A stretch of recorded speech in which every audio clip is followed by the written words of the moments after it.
a lot of different elements of what's going on. The country is doing very well. We've created 3 million jobs since the election. We have 700,000 jobs in the last number of months. The numbers are starting to come out from companies, corporations. They're doing incredibly well. It's very solid. Our country is on very solid footing. When we do a deal with China, which probably we will, if we don't, they'll have to pay pretty high taxes to do business with our country. That's a possibility. But if we do a deal with China, if during the course of a negotiation they want to hit the farmers because they think that hits me, I wouldn't say that's nice, but I tell you, our farmers are great patriots. These are great patriots. They understand that they're doing this for the country, and we'll make it up to them. And in the end, they're going to be much stronger than they are right now. Don't forget, farmers have been trending downward over an 8-year period. Their numbers have trended downward, in some cases significantly. So between NAFTA and China and all of the things we're doing, we're going to make them much better than they've ever been. But during this period of time, Sonny Perdue is here. He understands exactly what I'm saying. There'll be a little work to be done, but the farmers will be better off than they ever were. It will take a little while to get there, but it could be very quick, actually. But I say it's not nice when they hit the farmers specifically because they think that hits me. So with that being said, we're doing very well on trade and trade deals. I think deals will be made. I think we're going to make deals with a lot of countries that have taken advantage of us. And we will be reporting back to everybody, and we'll start our cabinet meeting. And thank you all, media, press. Thank you all for being here. Thank you. Thank you. Thank you. We're going to make a decision on all of that. In particular, Syria. We'll be making that decision very quickly, probably by the end of today. But we cannot allow atrocities like that. Cannot allow it. He may, yeah, he may. And if he does, it's going to be very tough. Very tough. No fair price. Everybody's going to pay a price. He will. Everybody will. Mr. President, is U.S. military action off the table? Excuse me? U.S. military action, is it off the table as it relates Nothing's to off the table. Nothing's off the table. Is there some doubt as to who was responsible for this, guys? Well, they're saying they're not, but to me, there's not much of a doubt. But the generals will figure it out probably over the next 24 hours. Thank you, everybody. Thank you. Thank you. Thank you. Thank you, John. Are you concerned about the stock market? No, not at all. No. The market's up today very substantially. No, not at all. Don't forget, our country's going to be much stronger when this is all finished, just so you understand. You know, these trade deals are horrible. Our country is going to be much stronger when this is finished. Okay? So that's very important. Thank you. Thank you. Thank you, Jim. President Trump at the White House talking about trade, talking about borders, but it was Syria that the world is watching him. He talked about the chemical attack, saying it was an atrocious attack. It was horrible. You just don't see these images. Going on to say this is about humanity. Moments ago, he was asked, is military action off the table? He said nothing is off the table. Our own correspondent John Carl in the room asking if Putin was behind it. He said he could be, and if so, there would be punishment for that. I want to bring in our chief global affairs correspondent, Martha Raddatz. Hard to believe, Martha, a little more than a week ago, you and I were on the air shortly after the president said on a stage in Ohio, we are coming out of Syria very soon. Let the other people take care of it now. It appears the president today being forced into reacting and taking care of the situation that we witnessed in Syria over the weekend. And he said the decision could come as early as the end of today. Yeah, and David, he seemed to have no doubt that it was a chemical attack. He said, no doubt to me, not much of a doubt at all. And of course, he tweeted over the weekend that he thought it was a chemical attack. He said he will leave it to his generals to determine that. And of course, David, when we were talking a week ago, he was talking about pulling out because of the progress made against ISIS. This is a very different situation, but he is getting some criticism for saying that last week, saying that possibly that's what brought this on. Martha, thank you. I want to bring in Ian Pannell, our senior foreign correspondent. He's live in London watching this unfold. And Ian, you heard the president there say if it's Russia, if it's Syria, if it's Iran, if they're all together on this, we will figure it out. Yeah, and how do you figure it out in such a short period of time? I mean, the truth is that to assess whether or not there has been a chemical attack takes the OPCW, the Organisation for the Prevention of Chemical Weapons. They need to send in a team of experts. You need to get samples. You need to assess it. And as Martha said earlier, the attack that took place 12 months ago, it was much easier to get those samples because it happened in a part of Syria that borders Turkey. So you could just get it across the border quickly and get it tested. And ultimately, that is what happened. And the blame was laid firmly at the foot of Bashar al-Assad, the president of Syria. This time you're in an enclave that's surrounded by the Syrian regime forces as well as the Russians. Now, Sergei Lavrov, the Russian foreign minister, has already said they've sent in a team of experts. They've looked at it and they said there's no evidence of chemical attack. Well, we've been speaking to media activists on the ground who are telling ABC News that that isn't true, that there was a small group who went in there, they were there for 20 to 30 minutes, didn't take any samples, and even if you had taken samples, you couldn't assess it at that point. But the question remains, if the president wants to act, he'll have to do it without any multinational authorization.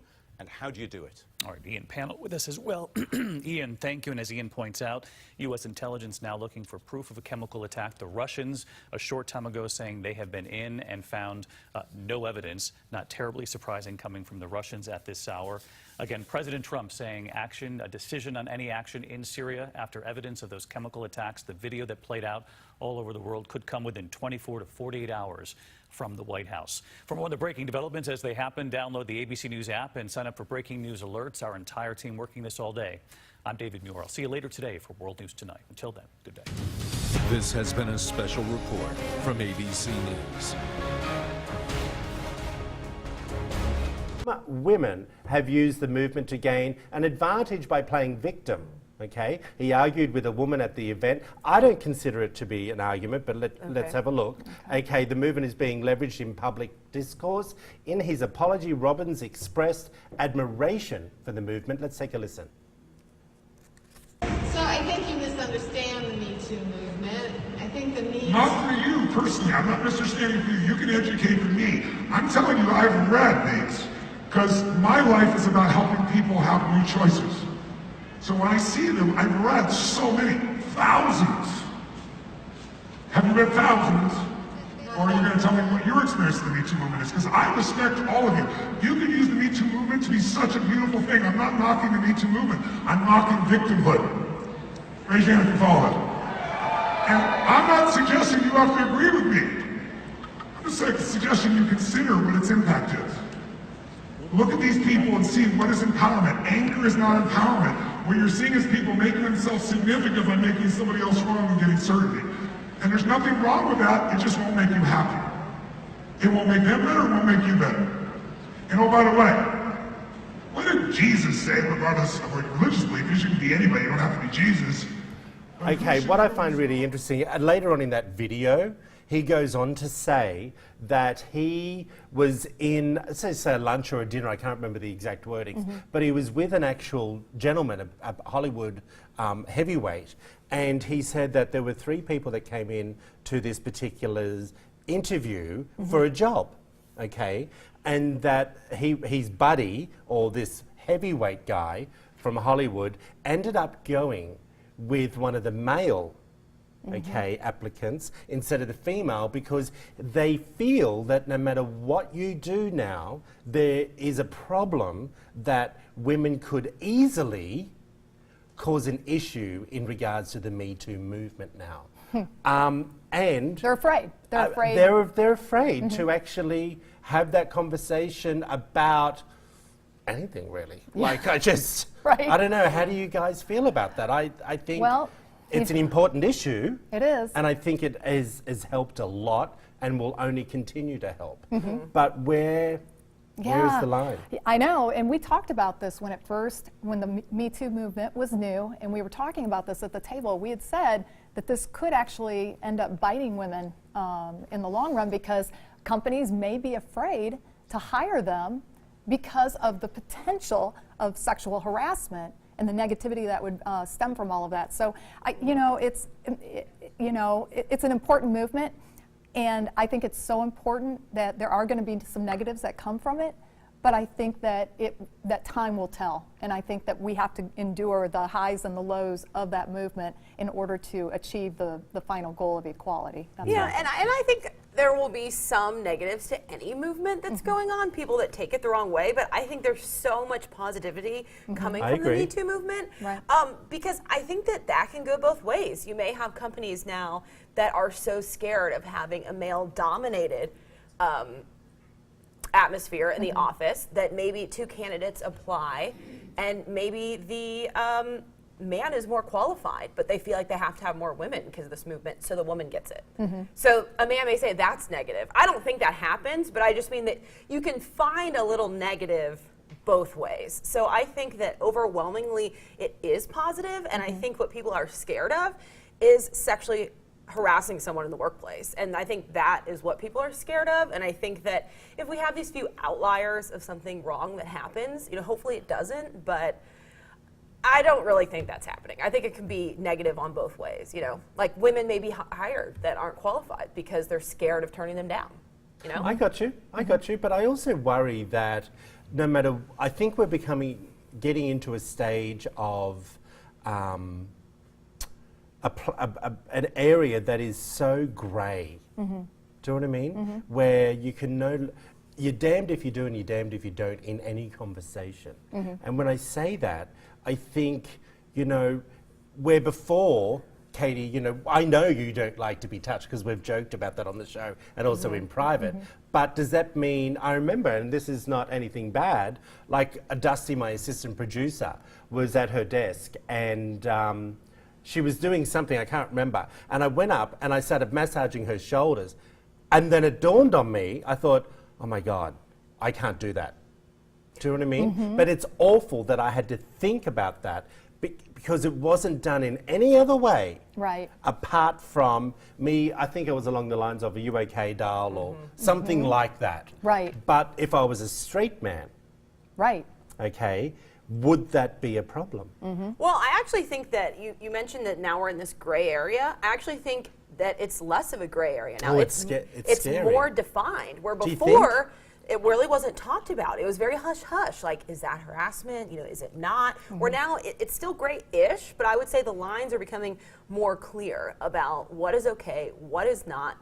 That's getting talked about. So I think we're getting closer to finding out what those lines are, and people living within those in the workplace. And exactly, you taking that second thought, immediately went into my head. But I think and then that's I good. stopped. That is good, and that's the point. I mean, Yeah. that's the point of the movement, and I think that's making men think twice, making people think twice about their behavior at work. So I think it's working, and it's less gray. Interesting. Tell us what you think. Head over to Midday Kentucky's Facebook page and tell us whether you feel that what he was saying in the video has some bearing as well. Hey, have you ever dated a muscular man? Turns out that stronger men do not make the best for boyfriends. According to a new study done at the University of Westminster, men who are muscular are more likely to have sexist beliefs and hostility towards women. Have we got pictures of this article? I'm not quite sure if we can bring them up because I have to tell you that there's no images. I just want to know how muscular these men are, and they might have sexist beliefs and hostility towards women if you're on the roids. Yeah, okay? that's true. So I think that could be an issue there. What do you think? Lisa? Well, I mean, is there a correlation between brawny men and these sexist beliefs? But the problem is it based in these traditional gender roles? That's the key. Is it from long ago? I mean, now we have the Me Too movement. They have all of this. They're feeling threatened. I think their roles are feeling threatened by women. Men are feeling threatened? Yes, I think men are feeling threatened by powerful women, and I think it does have a sense. In some men, not all men, but I think there are some men that kind of have to prove their masculinity by actually toning their bodies to make themselves feel more masculine. What do you guys think? I think that's a stretch. I don't. will say that Manfriend is very muscular and a feminist. So Manfriend's muscular? Your definition of muscular is completely different to mine. Oh my gosh. But Troy. But Well, talking I'm about just this saying. topic, I actually think when we say muscular, we're talking about how muscular. But I think that people who are extremely muscular spend a lot of time in the gym. And I think that that correlates to being a little vain. Not everyone who works out, but if we're talking about people who are, excessively, extra muscular, they're more vain and care more about looking manly and things. So I'm not really surprised by that. But I would also say maybe the same of women in that way. If you are in the gym that much, tend to be a little more vain. And I'm not talking about being healthy and just going every day. But if we're talking about the people who take like steroids. Well, that's and stuff, a completely maybe. different conversation.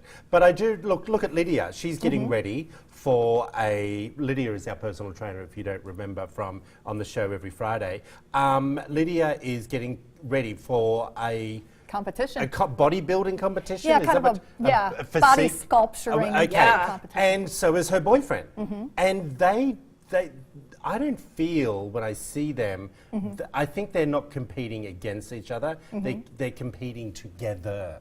So I don't think muscular means sexist. And I don't think I think the study, it was interesting, but it is true what they're saying in the study long term. Right. Well, in the study, they said that the men, they looked at 327 men in the study, and it did show that the more muscles, the more muscular they were, the more sexist beliefs that they had. I just don't know how that goes in. If you have more muscles, you're more masculine, and yet you become more sexist. I guess I found a diamond in the rough. I think the sexist beliefs. Miss Katie, you found a diamond in the rough. Totally agree. Hey, everyone, after the break, we discuss misconceptions about going to the chiropractor with Cornerstone Chiropractic. This is Midday Kentucky, everyone. See you in a moment.